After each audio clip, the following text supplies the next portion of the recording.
You need to work hard to get it. So Swati has a signature. This is in a ragam known as Dhanashri. So Dhanashri is in fact derived from, it's actually called Natabhairavi, but for wrong, Natabhairavi is Dhavan, here we have Dhavan. So it's a very popular kriti. So thing is, it's not easy to play. You will see the speed goes up, suddenly goes down, goes up, goes down, like that goes. So you need to be very good on the talam.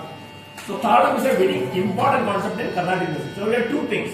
One is ragam, other is talam. So we have father is ragam and mother is talam is what this means.